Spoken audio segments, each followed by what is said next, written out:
அடுத்து NEET exam பத்தி பார்க்கலாம். ஜூன் 21 சண்டே அன்னைக்கு நீட் ரீ எக்ஸாம் நடந்துச்சு. ஆல்ரெடி ஃபர்ஸ்ட் எக்ஸாம் வந்து மே மந்த்ல நடந்துச்சு.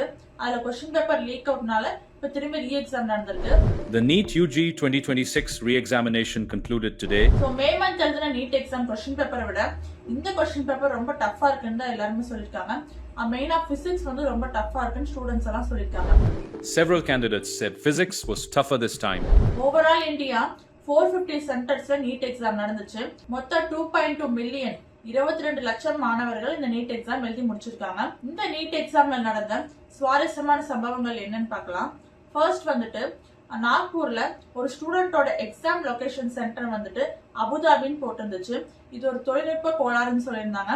அதுக்கப்புறம் நாக்பூர்லயே ஒரு எக்ஸாம் சென்டர் பார்த்து அந்த ஸ்டூடெண்ட்டை எழுத வச்சுட்டாங்க. சோ இதனால ஒரு சின்ன சலசலப்பு போச்சு. அடுத்து 2 ஸ்டூடெண்ட்ஸ் எக்ஸாம்க்கு 2 நிமிஷம் லேட்டா வந்துட்டாங்க. அதுக்காக நீங்க நீட் எக்ஸாம் எழுதக்கூடாதுன்னு உள்ளேயே விடல.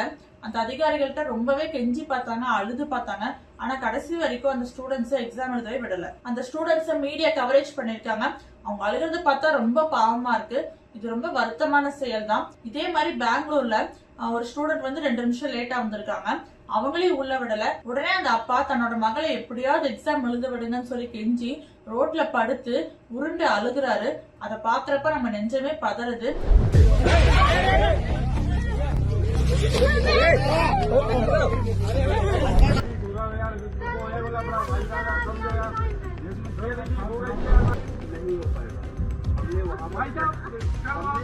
சோ அந்த குழந்தை 1 வருஷமா வந்துட்டு படிச்சிருக்கு நீட் எக்ஸாம்க்கு. அது டோட்டலா வேஸ்ட் ஆயிடுச்சு அப்படின்னு நினைக்கும் போது நமக்கே ரொம்ப கஷ்டமா இருக்கு.